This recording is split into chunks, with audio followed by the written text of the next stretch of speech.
নিয়েছিলাম কিছুদিন আগে। সেখানে আমাদের মেট্রোলজি ডিপার্টমেন্ট, আমাদের এক্সিকিউটিভ ম্যাজিস্ট্রেট, আমি আছি, আরেকজন আছেন ডেপুটি সিইও আমাদের কেএমসি, আর আমাদের এফএসও ডেপুটি প্রফেসর। আমাদের যে টিমটা বানিয়েছে ওটার আমাদের মেন উদ্দেশ্য হলো যে এক্সপায়ার্ড প্রোডাক্ট আছে ওগুলো, আর আমাদের যে রেস্টুরেন্ট হোটেল আছে ওখানে যে আমাদের কমার্শিয়াল সিলিন্ডারের জায়গায় ডোমেস্টিক সিলিন্ডারগুলো ইউজ হচ্ছে ওগুলো মার্কেট প্রাইস যে মেনশন করা হয় ওদের বোর্ডে প্রত্যেকটা দোকানে, ওরা যদি এইসব জিনিসে কমপ্লেন না করে তাহলে ওদেরকে প্রোডাক্ট সিজ করা বা ফাইন করা, দুটাই আমাদের মেজার নেওয়া, ওই মেজারগুলো এটা আমাদের মেন উদ্দেশ্য আজকে। তো আমরা এখন আমাদের চলছে, আমাদের এখনও চলছে আমাদের রেটটা, ঠিক আছে। কেমন সফলতা পাচ্ছেন স্যার? হ্যাঁ, সফলতা আমরা পেয়েছি, আশা করি আপনারা দেখেছেন যে আমরা অনেকগুলো expire product, mainly expire product আমরা পেয়েছি অনেকগুলো।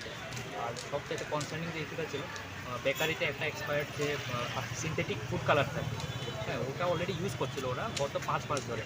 হ্যাঁ, ওটা খুবই কনসার্নিং, কারণ বাকি যে প্রোডাক্টগুলো ছিল এক্সপায়ার্ড এগুলো এখনও ডিসপ্লে ছিল, ডিসপ্লে ওখানে করা আছে, ডিসপ্লে করা আছে, কিন্তু ওরা ওরা এখনও কনজাম্পশনের আমাদের দেখার মতো কনজাম্পশন হচ্ছে না, কিন্তু ওই যে ফুড কালারটা এটা অলরেডি ইউজ ইন ইউজ।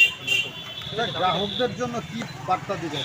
গ্রাহকদের তো দেখুন, এটা তো যে